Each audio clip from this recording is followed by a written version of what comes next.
لو فاكر ان المضارع البسيط هو ان احنا نضيف اس للمفرد، يبقى لازم تتفرج على الفيديو ده. اول حاجة هنقول ايه هو المضارع البسيط ده. هنبدأ نشرح ايه هو المضارع البسيط، ونقول الكلمات الدالة، وبعد كده نقول الإثبات والنفي والسؤال، وأهم التركيبات والتركات اللي فيه.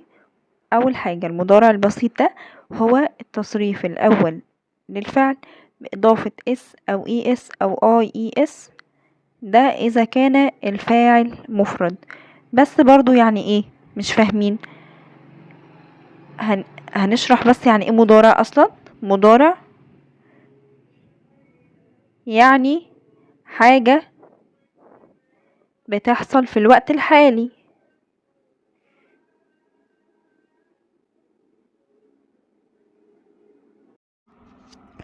طبعا زي ما قلنا هي حاجة بتحصل وبتتكرر. يعني ايه؟ يعني باختصار كده عادة. الحاجة دي عادة المتحدث بيعملها او كده، وهنشرح ده ازاي. يبقى بنضيف اس او es او ies اذا كان الفاعل مفرد. والفاعل المفرد ده اللي هو ايه؟ اللي هو he و she و it. والاسم المفرد بقى اللي هو علي، احمد، الحاجات اللي احنا عارفينها دي. او بقى لو كان جمع ما بنضيفش حاجة. لو كان الفاعل جمع بنسيبه زي ما هو، ما بنضيفش حاجة. ماشي، يبقى كده عرفنا ايه هو المضارع البسيط. طيب هناخد مثلا مثال. هنقول I play football.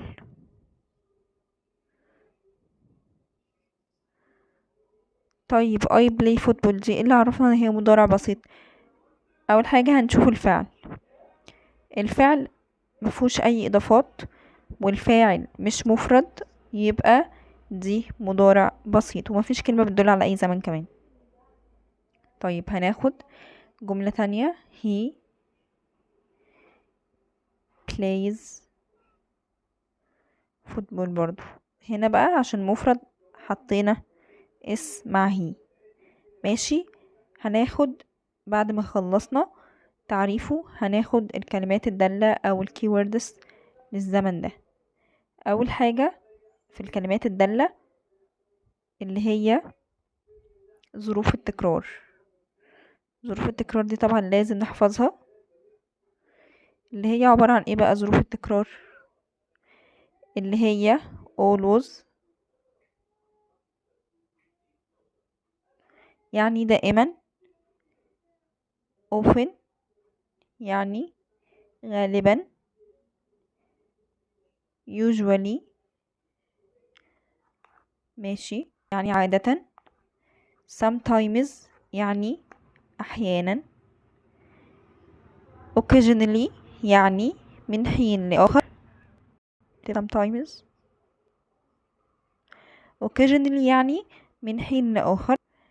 ماشي، طيب كده خلصنا ظروف التكرار. هل في كلمات دالة تانية؟ أيوة، هنقولهم دلوقتي ونعرفهم، ودول مهمين لأن هما مش مشهورين قوي. المشهور أكتر ظروف التكرار، بس لازم نعرف الكلمات الدالة التانية عشان مهمة برضو ممكن يجيبها. عندنا كلمة دالة اسمها rarely يعني نادرا، اللي هي برضو بتساوي seldom. seldom نادرا برضو. عندنا generally اللي هي عموما.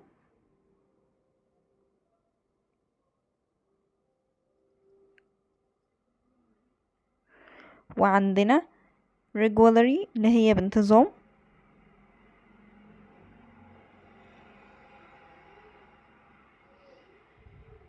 وعندنا once زائد مدة، دي برضو بتدل على المضارع البسيط. يبقى كده احنا قلنا التعريف الزمن ده يعني، وقلنا الكلمات الدالة. هناخد دلوقتي الاستخدامات بتاعته وبيعبر عن ايه.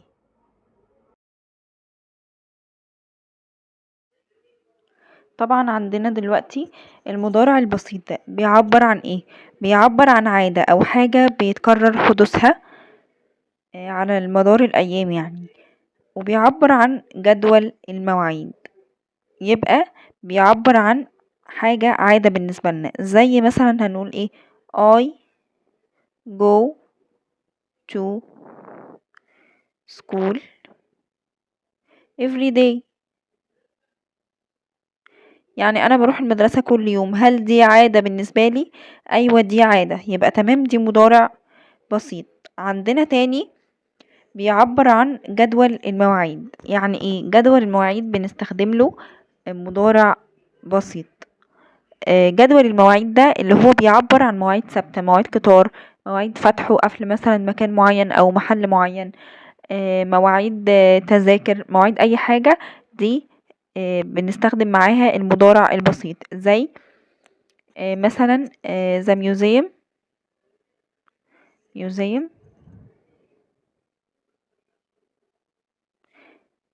open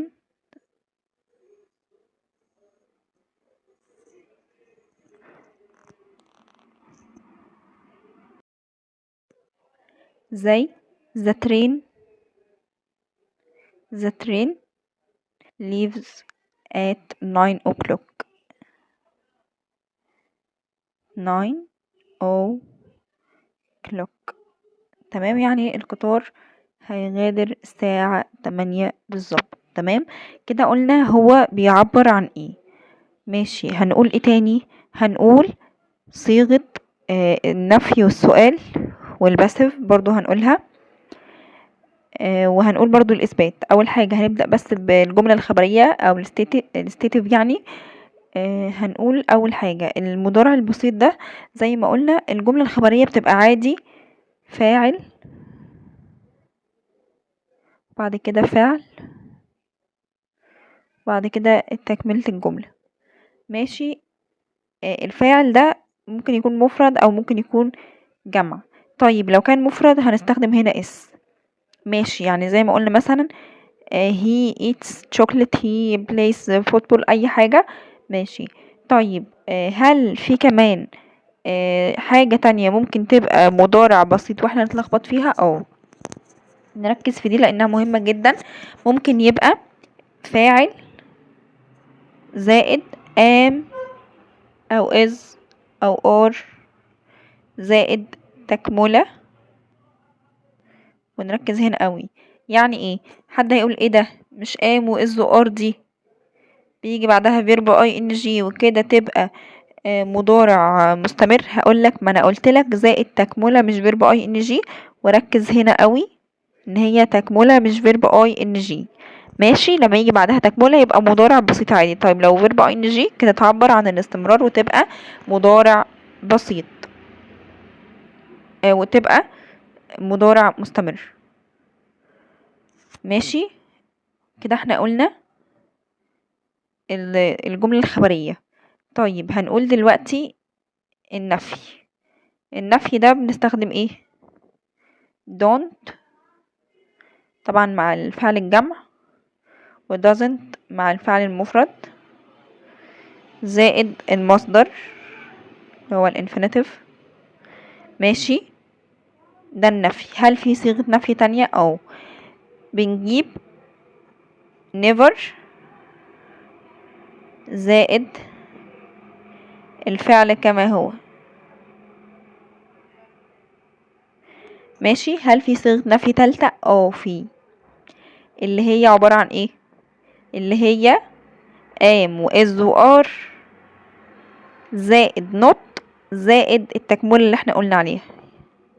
am و is و are زائد not زائد تكملة. احنا قلنا am و is و are والتكملة دي في الإثبات. طيب لو في النفي هنحط لها not. تمام. كل اللي احنا بنتكلم فيه ده اسمه صيغة ايه؟ اسمه صيغة الاكتف اللي هي المبني للمعلوم. طيب صيغة المبني للمجهول او الباسيف دي بنستخدمها ازاي؟ او بنعبر عنها بايه يعني؟ بنعبر عنها بام و is. وار زائد التصريف التالت اللي هو الباست participle. تمام، يبقى دي اسمها صيغة ايه؟ صيغة الباسيف. ماشي كده نكون شرحنا أهم الأفكار وأهم الحاجات في المضارع البسيط، واستنانا المرة الجاية في شرح المضارع المستمر، وهنقول أهم الأفكار في المضارع البسيط والمضارع المستمر، هنجمعهم كلهم في فيديو وننزلهم. وما تنسوش تعملوا لايك وشير، ومع السلامة.